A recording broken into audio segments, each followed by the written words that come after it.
All right, let's do this.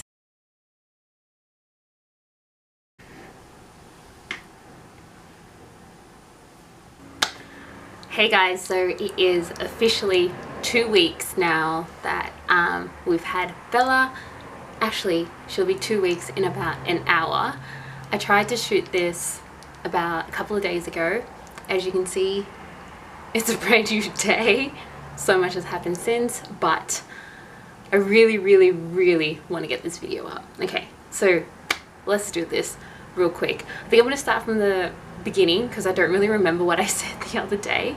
Yeah, so let's get into my labor story. Basically, I had a doctor's appointment on Wednesday at about 9 in the morning, 8:39 in the morning.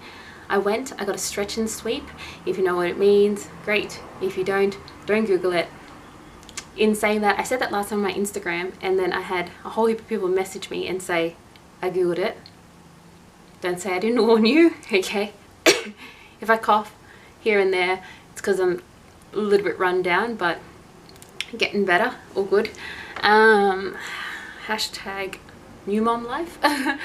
Got my stretch and sweep, and then what happened was throughout the day I started getting like these period-like cramps. Okay, so I thought they were Braxton Hicks contractions because I always heard and read that contractions like started in your back and then it'd like wrap around your stomach and then it'll go all the way down, blah blah blah.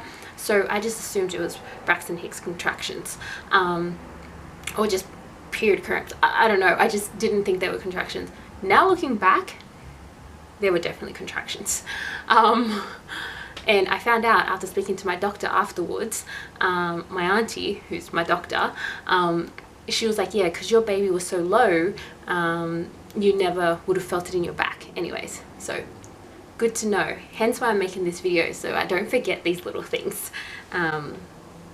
Anyways, so so I was feeling that all day, was like uncomfortable. It was bearable, still uncomfortable. And then about 10 p.m. in the evening, that's when it started to really pick up. So I've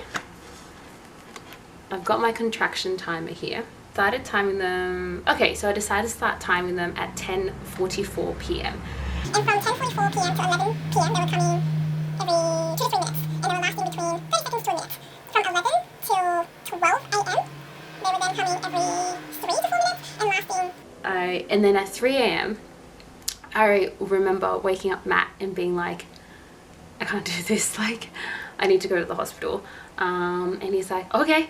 And then we called the hospital, and they were like, oh, you know, basically they said because you're a private patient, it's very likely that if you come in, like, you won't be able to go home. Try to labor as much as you can at home, and then, you know, when it gets more intense and unbearable, come in. So I was kind of like, oh, okay.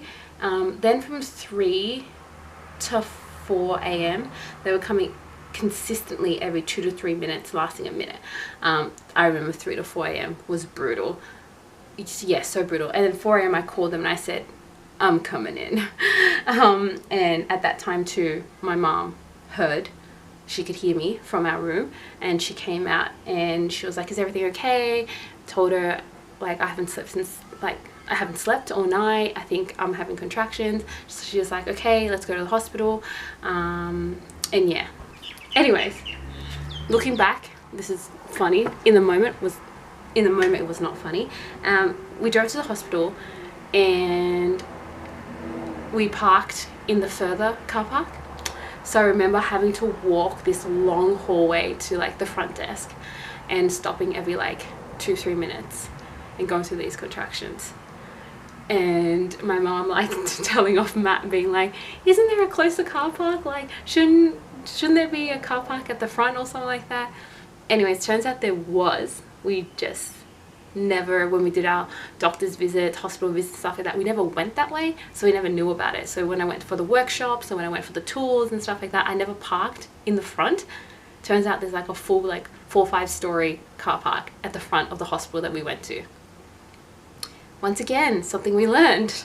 And for the next baby, we'll ensure that that that is learnt well.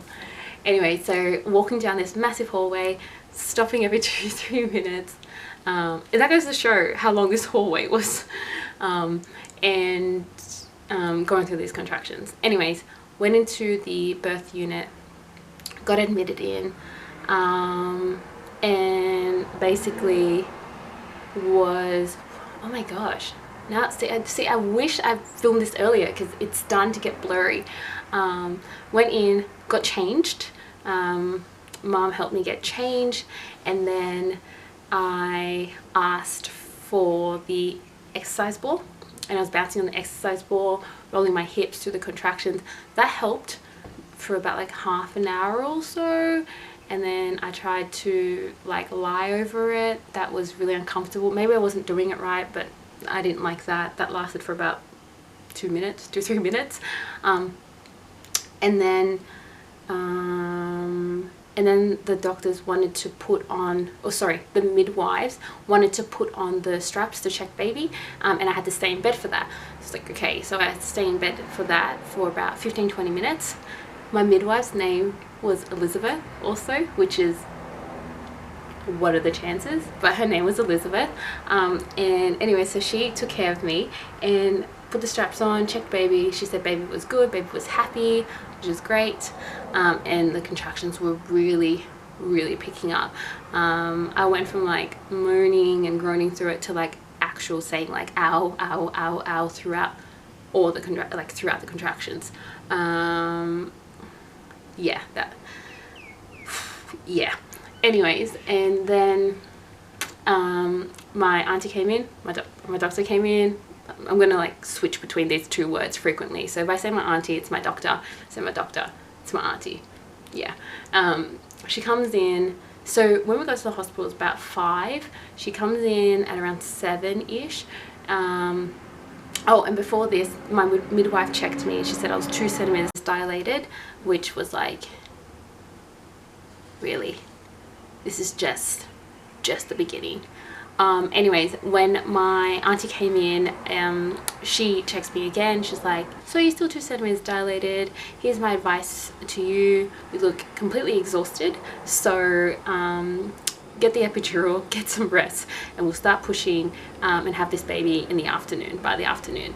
Okay, I'll see you this afternoon. And she just, you know, took off her scrubs and everything like that and left. And I remember the midwife being like, so what did you want to do? She was so sweet. My midwife was like, she was perfect. I loved my midwife. She was amazing. She's like, so what do you want to do? You know, I know that you've been told to have an epidural. Are you happy with that? And I was like, yes. Like, I was so tired, so out of it. I was like, yes, please. Now, I've watched many YouTube videos on like labor vlogs, and they always say like when you ask for the epidural you don't get it instantly, especially in public hospitals. My gosh, waiting those 2 hours, I think it was like an hour, 2 hours, was the longest hour, 2 hours of my life. It felt like a lifetime.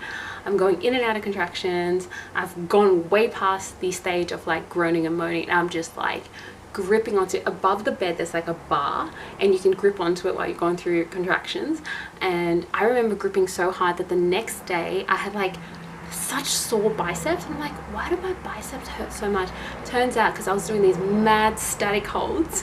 So there's a tip for you if you want to get like strong biceps, just do mad static bicep holds. And then the person who gives you the epidural, I never get the name right. So anyways, the person who came in to do the epidural was actually the head consultant. So yeah, they sit you down, they give you all this disclaimer. Well, they don't sit you down, you're lying in bed, and the midwife's already put the drips in and stuff like that, just preparing you, but they sit down next to you, they give you all the disclaimers, asking for your consent, and I was like, yep, just do it. I was so tired, so over it, and just like really wanted to get out of that pain. When they did the epidural and everything like that, I didn't go through any contractions, which was great. And a lot of people say like, well, you know, the needle really hurts, blah blah blah. Like, it was nothing compared to the contractions. Nothing. Okay, like nothing. When she's like, you're gonna feel a little pinch here and there, you can feel uncomfortable here and there, I felt nothing. Anyways, epidural kicks in about 15-20 minutes later, but it only kicked in on my left side. It didn't kick in on my right side. So I'm feeling these contractions every 2-3 minutes throbbing on my right side, like throbbing like crazy. And I'm like still going through ow, ow, ow, ow. The midwife's like, what's happening? Like, you know, it's odd that you still feel that pain. I want to do an ice check on you. Anyways, ice check. Left side, all good. Like stomach area, leg area, all good. Don't feel anything. Right side stomach, right side leg, I feel it. It's cold. She's like, okay. Calls in the not the head consultant, the other person. I need to find out what the word is, because I feel really bad not knowing how to say it. Anesthetist. Anesthetist. Okay, so the anesthetist. Okay, so the anesthetist, the doctor, the epidural doctor, comes in, and his name is Matt. So Elizabeth is my midwife. My name is Elizabeth. The epidural doctor, his name's Matt. My partner's name is Matt. What are the chances? Anyway, so he comes in, he gets informed by the midwife that I'm still feeling it on my right side. He's like, okay, so there's two options. One, we like roll you on your right side and we give you a booster, and hopefully the booster like drips onto your right side. If that doesn't work after like 15-20 minutes or so, then we have to do everything all over again. And I'm like, please, dear God, I do not want to go through that. Anyway, so get rolled over to my right side. He gives me a boost, and then it turns out that after 15-20 minutes ends up working. So I'm like, thank goodness. And now I can officially feel nothing. Anyways, ended up getting to rest between 9 and 11. I get woken up to get checked, and I've fully dilated to 10 centimeters. That's insane. Not only did I get some rest, but I'm fully dilated. Anyways, midwife tells me she's going to contact my doctor and tell her. She comes back and she says, okay, we're going to let you rest for another half an hour, do some practice pushes, and then your auntie's going to come in and we're going to have this baby by the afternoon. And I'm like, oh my gosh, this is getting real. Oh my gosh. Anyway, so I get to rest for another half an hour or so. I get woken up, like such a beautiful, blissful 2.5 hours since the epidural was, you know, delivered. And I get woken up and she's like, okay, it's time to do practice pushing.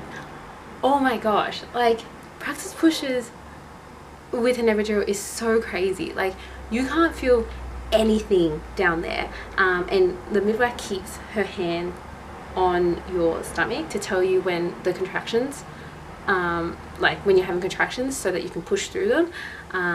And I have my sister on my left leg, my mom on my right leg, and Matt like in my shoulder area. And they're like, all I can go off is their reaction. So every time I'm pushing, I'm doing about 3-4 pushes per contraction, and every time I'm pushing, they're like, oh my gosh, you're doing so well, oh my gosh, we can see hair. And I'm just going off of that because I can't feel anything. I think I kept my eyes closed the whole entire time. Wow, like you don't think it would be, but pushing is exhausting. I can only imagine what it's like with no epidural. I take my hat off just to all moms, like just going through labor, whether it's C-section, natural. Amazing, absolutely amazing.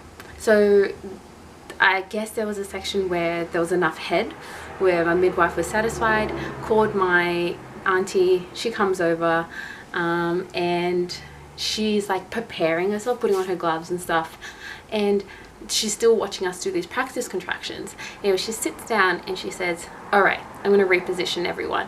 She repositions everyone. She repositions my hands, and she's like, we're going to do this in one contraction, Lizzie. If I need to snip you, I will snip you.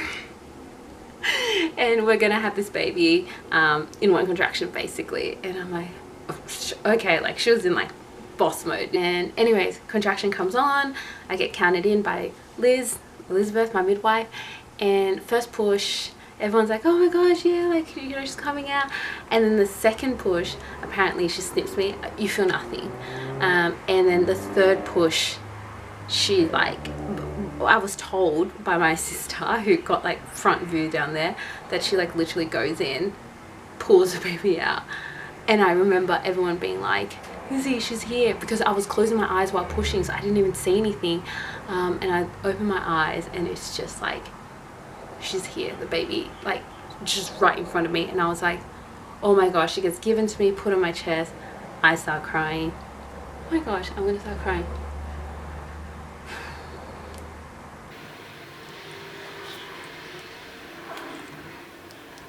I'm crying, Matt's crying, Mom's crying, I think my sister was crying, I'm not too sure.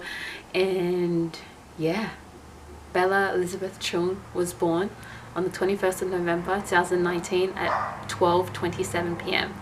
She's 2.9 kilos, 47.5 centimeters, absolutely perfect.